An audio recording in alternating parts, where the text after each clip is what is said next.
Hi guys, good morning. Karon di ay ang among Eduk Fest 2025. And this is my very first time to experience this kind of event para sa mga education course. And I'm so happy and hoping that things go well. Unya kay Nakoy Christy. Goodbye. So today is January 21st. 21st ba? Or 20... So I don't know. But it is a good day to start. Good luck and happy Eduk Fest.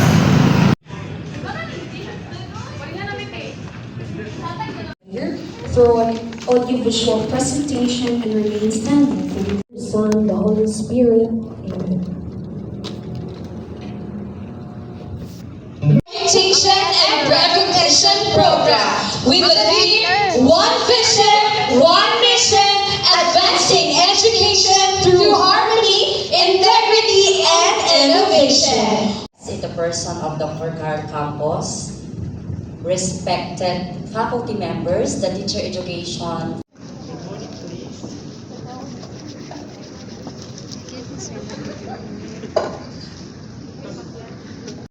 Hi guys. Hi, Eduk Fest 2025. No, girl. Tignan ka. Start na. Okay, 3, 2, 1, go. Oh my God, ikaw ba ako? Guys, ang answer. Stop it. Sorry. Question. The 4 ACB core values are Christ-centeredness, excellence, leadership. And A, solidarity, solidarity, peace, hope, mind you, and justice. Ilan na ang answer? So dapat pas-pas ka ni. Ready? Kapit na. Ayun sila lang kapit. Mind you. So far, the correct answer.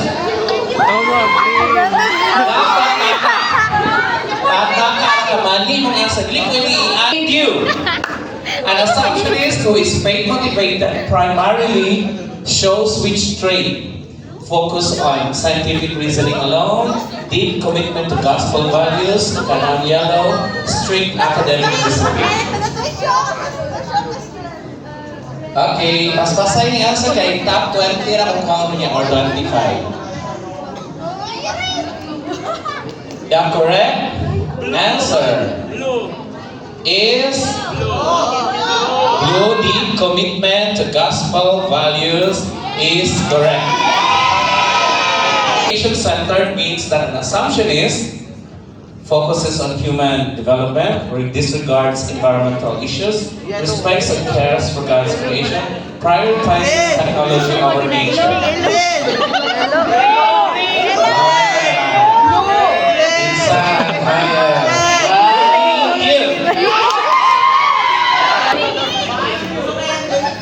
Which assumptionist characteristic emphasizes openness to new ideas and perspectives? Is it critical thinker, scientific and holistic, flexible and open-minded? Asa na siya? Mind? Nana siya sound? Orange! Paano kung sound ang ano siya yun? Perfect. The correct answer is flexible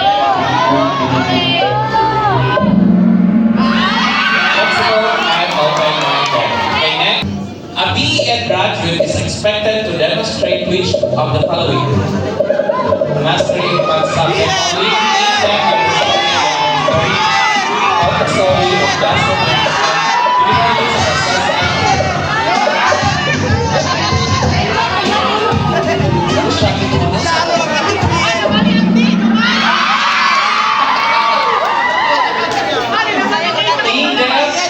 Yes, and English. Major in Kahoot. Okay, palakpak. Sige. Soba mo ba? Dari, likod ang bandari. Ay, at sige. Ayun na lang po magpa-picture. That is equivalent to 2 points each. Are you ready? Purpose of a thesis statement in an academic essay. What is the primary purpose of a thesis statement in an academic essay? A. To summarize the text. B. To provide background information. C. To state the main argument. D. To ask a question. Letter E. To present evidence. Dumaga na to, may average naman. Your time starts now.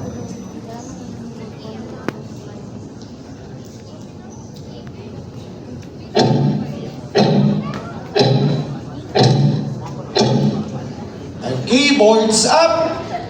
Again, boards up. B for Val-Ed, E for B-Ed, Math Sci C, English C. And the correct answer is C. Again, huwag mo na ibaba. Okay, 1 point for Math Sci and English. Okay, pakibaba na po. Values, attitudes, and feelings. Which domain of learning focuses on values, attitudes, and feelings? A. Cognitive. Okay, boards up. Val-Ed, E, B-Ed, D, Math Sci, D, English, E. And the correct answer is D. Again, wag mo na ibaba. 2 points for B-Ed and Math Sci.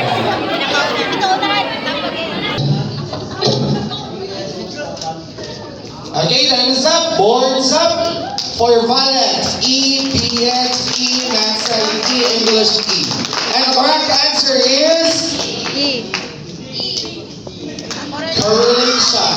All of the group get the correct answer. Okay, that's end our operation. Okay, mag-running story tayo, press. Ano po The one who has the highest score is Simon, with a score of 11, followed by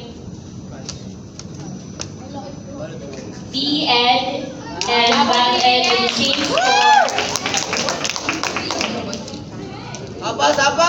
with a score of 6. Then last is Val-Ed with a score of 4.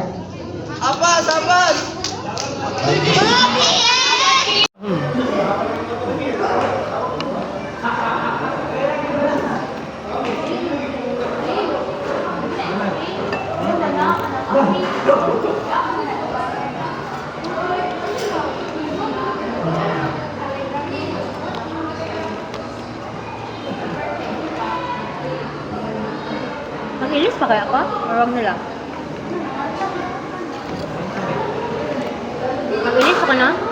Kung ka magsugod din ng ano dahil. 1. Kami ang first. Mag-need na ako dito. Balik ko dito 12:30. Tingnan ni direct na yung mga changes dito. Ganyan ay. Tingalagot ko, ano mong ano. Nalpot ko na dito.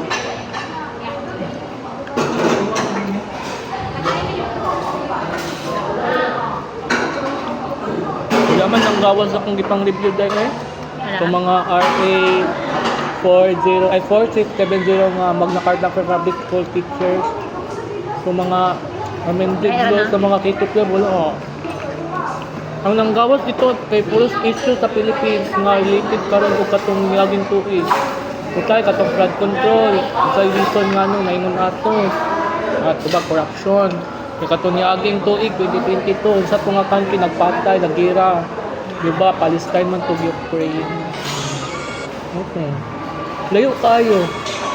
Unexpected ka lang topic. Pero sa basic, dahil dito dyan may naano kay BED ang pinakauna na mali. Ang pangutana kay what is the branch of science ang relate sa matter of energy. ang na dito kay chemical, physical o kuan kanang Matter. o kad nato ang uban answer kay kay physical. Nga mo kay chemical man to. Nya katong lalaki nag-ano katong second year ano nga physical man to ba? Kay matter magkuan energy. Oh, to physical. Kasi kaduha, habitual na sila ning birada. About na to sa mga theories, mga philosophy, kay kuan sa Prof. Ed. Today, no? Kato ganing quiz nga walay load. Wala po sila nag-announce na needed load. And impil ka to dahil. Wala kong kapil gamin mo, kung wala ko yun. Ayaw ko, Naman Pati ako. LCD wifi, di na makasunod. Limit ng connection.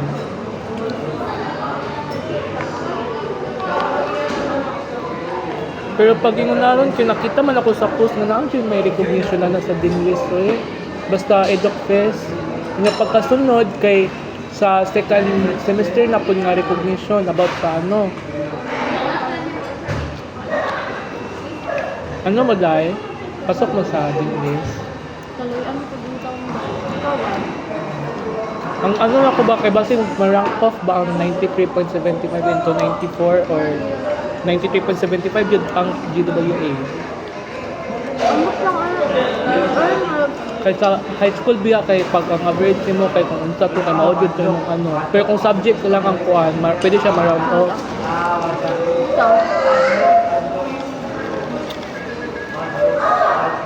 Go, Jul! Let's go, Jul!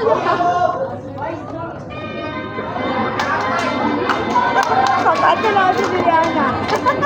No, kapato. Memorize ni mo, Jul!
I killed him because I love him.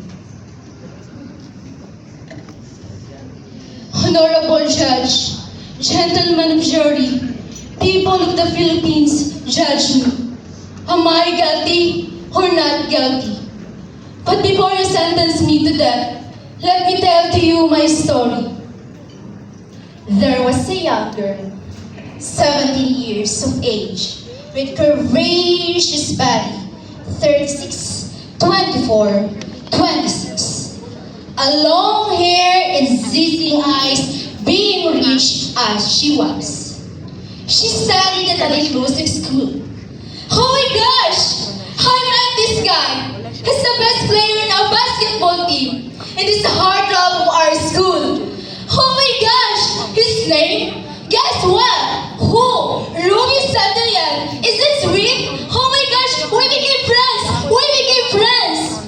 Later, more than that, after 1 year of relationship, we decided to settle down the marriage. Dang, dang, dang, dang, dang, dang, dang. That cut off the ties of our families. And since his parents disagreed, that's why he was not supported in his studies. Then one night, he returned home. He asked for money. But I didn't give it because I just gave him last night. So she woke up. When he returned the last night, he was cold. He was hard as a stone. One day, his graduation came. I was so happy. I expected Ruby to invite me, but he never said a word. I'm so happy that he graduated. When his name was called, I'm so very happy that he will call that a medicine, a summa cum laude, Ruby Sandalian. Woo! I shouted with glee. When I stood up, I was shocked when another girl stood up. I'm supposed to give that medal and pin that ribbon because I'm his wife. I'm his wife, right? I am his wife. Then that night, he returned home. Ayoko katawin. I confronted him. Ruby, who is that girl? He answered, it's none of your business. But Ruby, I'm your wife. You're just my wife. Ruby, how could you do this to me? I gave up my studies and work as this. This is how you pay back? He said, I have to go. When he had packed the thing, I decided to get my 45mm revolver. Ruby, you can just do this. You can just do this, Ruby. But he still decided to go. And when then I throw it in my whole painstaking life. Mr. Ruby Sandalian, you will pay all my labors and sacrifices. Bang, bang, bang.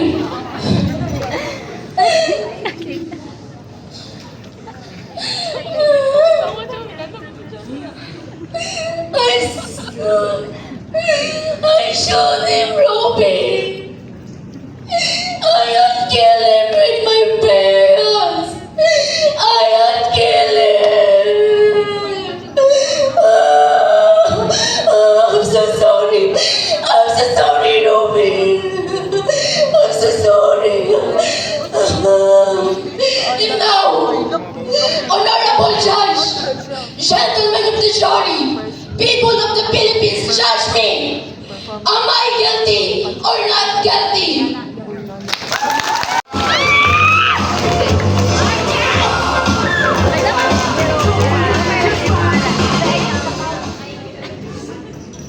I killed him because I love him.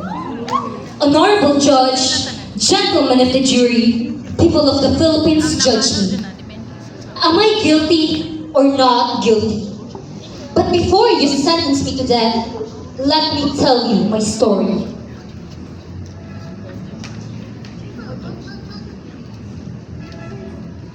There was a young girl, 70 years old, with curvaceous body, 36, 24, 26, a long hair, a sizzling eye. Being rich as she was, she studied at an exclusive school. Oh my gosh! I met this guy!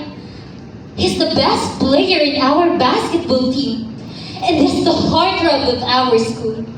Oh my gosh! His name! Guess what? Who? Robbie Santillan.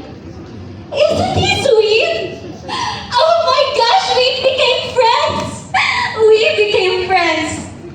Later, more than that, after 1 year of relationship, we decided to settle down the marriage to cut off the ties of our families.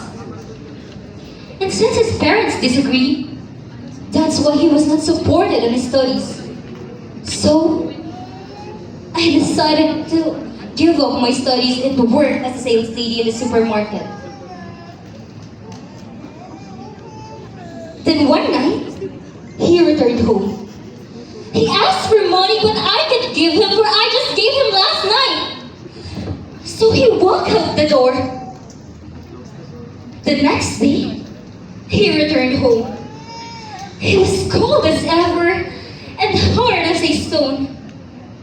One day, his graduation came. I was so happy! I expected Robbie to invite me, but they never said a word.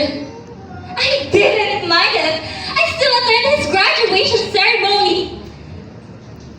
And when his name was called, with a degree of medicine, as summa cum laude, Robbie Santillan, I shouted with glee!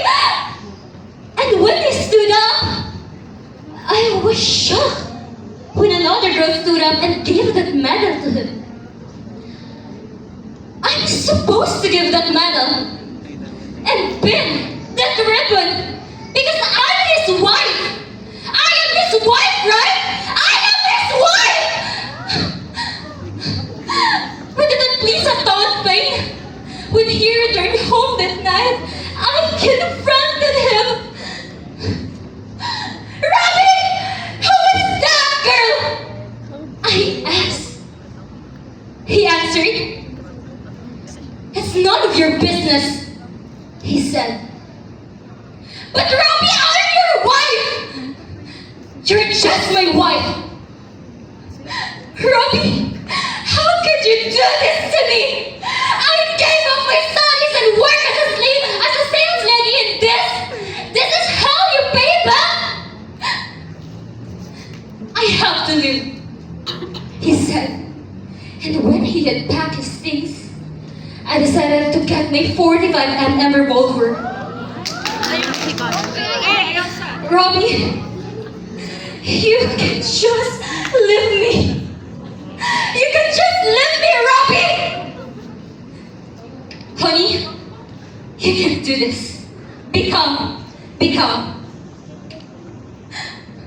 Robbie, you can just do this. You can just do this!" But he still decided to go. And I did throw worse in my whole painstaking life. Mr. Robbie Santillan, with a degree of medicine, a summa cum laude. He will pay back all my labors and sacrifices. But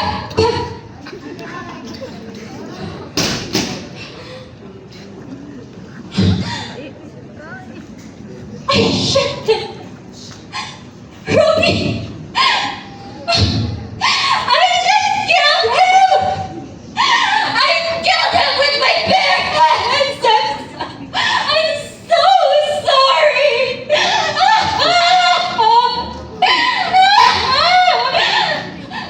And now, an honorable judge, gentlemen of the jury, people of the Philippines, judge me. Am I guilty or not guilty? That is what I'm talking about. advancing quality education. As being part of this generation and a part of a future teacher's education, we have an essential to do what is the vision and mission of our students. It is found that the vision is also an aim for us, an aim not for just, but also for our future students. They aim for learning, they aim for education, and aim for future ahead of them. And the mission. What is mission, by the way? Mission is being in heart. We have the will and intellect to teach the children like the Jesus Christ did. We, as a future educators, have a mission to fulfill the future student, the future children of the equal and harmonious way. So we are not also be invasive, or we are not also be strict for our students, but also to love them. In order to build a trust, in order to build a hope for our future education students, we also have the empathy and the sympathy for our children, not just for education, but also to love them. To love them with eagerly and also to teach them. And that's the building of our future students in the near future. And that will be all. Thank you.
Shaping activities along riverbanks using tools like sunsol to catch shrimps.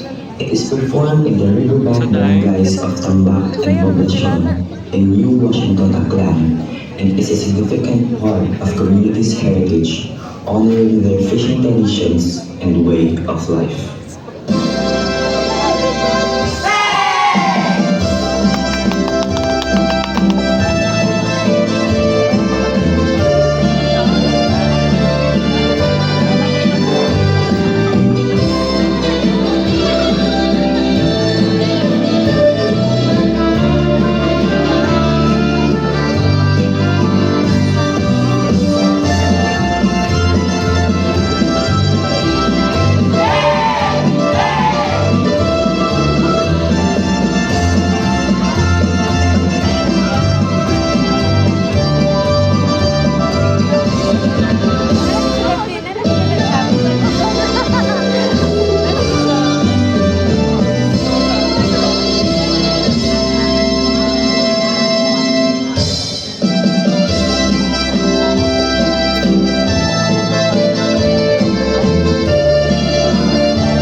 Congratulations! You have received your certificates.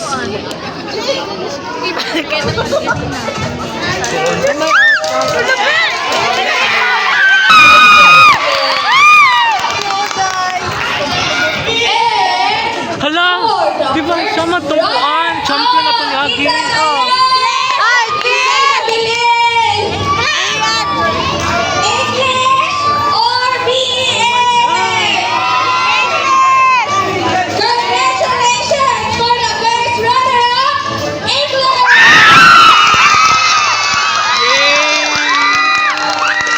Congrats, Dai!